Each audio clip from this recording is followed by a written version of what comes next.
नमस्कार दोस्तों, स्वागत है आपका हमारे YouTube चैनल विधि लॉजिक पर। आज हम बात करने वाले हैं कि MP ADPO की प्रिपरेशन कैसे की जाए।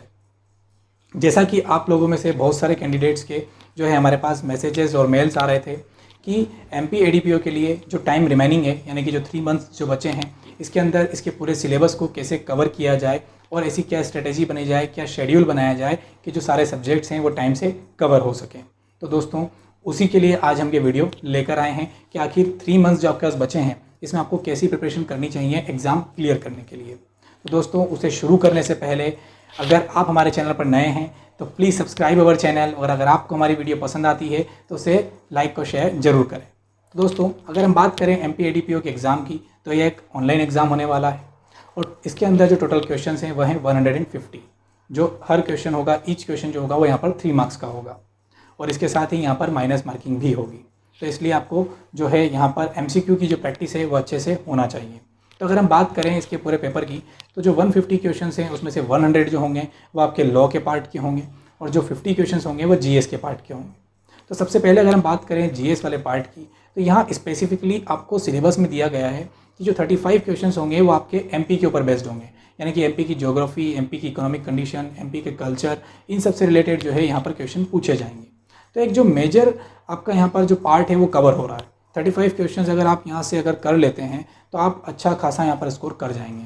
इसके बाद अगर हम बात करें जो 15 क्वेश्चंस बचते हैं उसके अंदर जो नेशनल और इंटरनेशनल करंट अफेयर्स हैं या जो स्कीम्स हैं उससे रिलेटेड क्वेश्चन होंगे, इन्फॉर्मेशन टेक्नोलॉजी से रिलेटेड यहाँ पर क्वेश्चन हो सकते हैं। तो यह जो पूरा 50 क्वेश्चन का पार्ट होगा, यहाँ से अगर आप अच्छे से मेहनत करते हैं तो एक अच्छा स्कोर कर पाएंगे। और यह जो 50 क्वेश्चन का पार्ट है यह आपकी मेरिट लिस्ट जो बनेगी उसके अंदर एक इम्पॉर्टेंट रोल प्ले करने वाला है। इसलिए इसे इग्नोर मत कीजिएगा, क्योंकि यहीं से जो है आपकी जो रैंकिंग है वो यहीं से डिसाइड होगी। तो इसके साथ ही अगर हम बात करें कि जो लॉ वाला पार्ट है उसको कैसे प्रिपेयर किया जाए 3 महीने के अंदर, तो दोस्तों जैसा कि आप सभी जानते हैं 28 सब्जेक्ट्स हैं, उसमें से अगर हम मेजर सब्जेक्ट्स को हटा देते हैं तो 24 to 25 जो आपके सब्जेक्ट्स बचते हैं, अगर आप उसको एक टाइम पीरियड डिसाइड कर दें कि कोई सब्जेक्ट जिसके अंदर सिर्फ 7 सेक्शन है, किसी में सिर्फ 10 सेक्शन है, तो ऐसे जो सब्जेक्ट्स हैं उसको एक एक दिन में आपको कंप्लीट करना है। जो सब्जेक्ट्स थोड़े ज़्यादा लेंदी हैं उसको 2 दिन में, 3 दिन में, मैक्सिमम 3 से 4 दिन के अंदर आपको एक एक जो है जो थोड़ा ज़्यादा बड़ा है उसको आपको ख़त्म करना है। यानी कि अगर आप 3 दिन में, 2 दिन में और 1 दिन में, एक ये टाइम शेड्यूल डिसाइड कीजिए एक्ट के अकॉर्डिंग। जैसा आपको कन्वीनियंट लगता है कि आप उसको 1 दिन में कर सकते हैं, 2 दिन में कर सकते हैं, उसके आगे वो एक जो डेज़ का जो टाइम है वो आप वहाँ पर मेंशन कर दीजिए कि मुझे इतने दिन में जो है यह एक्ट कंप्लीट करना है, या एक मंथली टारगेट बनाइए कि मुझे इस मंथ में इतने सब्जेक्ट कंप्लीट करने ही हैं। क्योंकि अगर आप देखें 3 मंथ आपके पास हैं, 24 सब्जेक्ट्स को अगर आप डिवाइड करते हैं तो आपके पास 8 सब्जेक्ट्स पर मंथ का जो है टारगेट आता है। इसके साथ ही जो माइनर के तो आप जो है कर लेंगे, उसके साथ ही आपको एक पैरेलल मेजर सब्जेक्ट को साथ में लेकर पढ़ना होगा।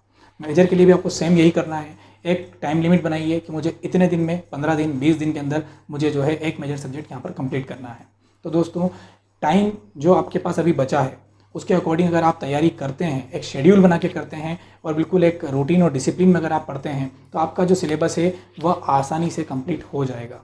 और इसको ऐसे ही पढ़ना है, तभी आप जो है इसको पूरा कवर कर पाएंगे। यदि आप सोच रहे हैं कि आप पहले पूरे मेजर कर लेंगे और उसके बाद माइनर करेंगे, तो यह आपके लिए एक जो है डिफ़िकल्ट सिचुएशन हो जाएगी, क्योंकि लास्ट मोमेंट पे आप सारे माइनर नहीं पढ़ पाएंगे। अगर आप बिना पूरा सिलेबस कंप्लीट किए एग्ज़ाम देने गए तो ये आपके लिए एक बहुत ज़्यादा जो बोल सकते हैं कि लॉस होगा कि आप एग्ज़ाम क्लियर करने से पहले ही जो है 2 स्टेप पीछे आ चुके हैं। तो इसलिए सिलेबस हमेशा पूरा कंप्लीट कर कर ही एग्ज़ाम में जाएँ। अब अगर हम बात करें कि जो 28 सब्जेक्ट्स हैं तो उसको आप डिवाइड कर लिया। डिवाइड करने के बाद आपने उसको टाइम लिमिट दे दिया कि मुझे 2 दिन में ये सब्जेक्ट कंप्लीट करने हैं। मेजर सब्जेक्ट्स भी आपको उसके साथ पैरेलल में करना है, और इन मेजर और माइनर लॉ के सब्जेक्ट्स के साथ जो GS वाला पार्ट है उसके लिए आपको रेगुलर 1 आवर या 2 आवर जो है आपको देना होंगे। तो ये जो 3 चीज़ें हैं ये आपको रेगुलर करनी है कि माइनर, मेजर और जो GS वाला पार्ट है, इन 3 के लिए आप एक डे के अंदर जो है एक ऐसा शेड्यूल बनाइए कि 2 आवर्स में ये कंप्लीट करूँगा, 2 आवर्स ये कंप्लीट करूँगा।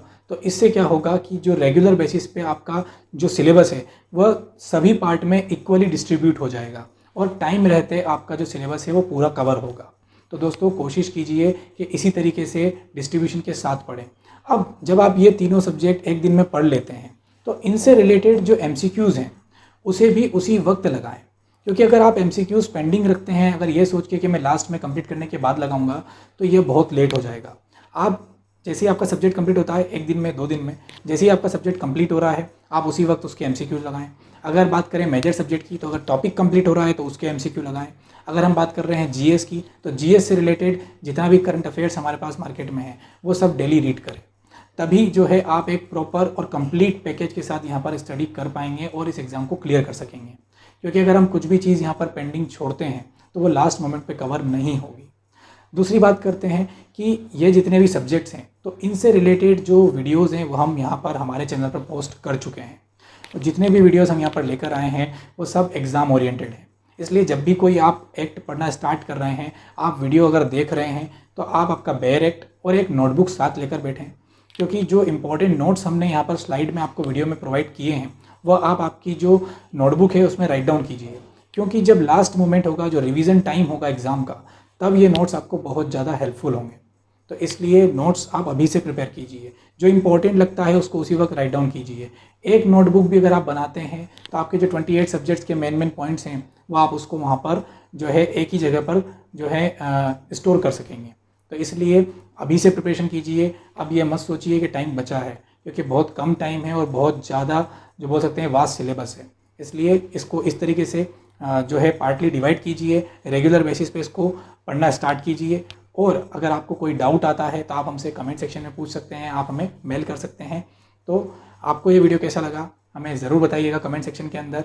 और इसके साथ ही जो आपका MV एक्ट जो चल रहा है उसको भी हम जल्द से जल्द कंप्लीट करेंगे और उसके बाद हम NDPS एक्ट शुरू करने वाले हैं। तो बने रहिएगा हमारे साथ।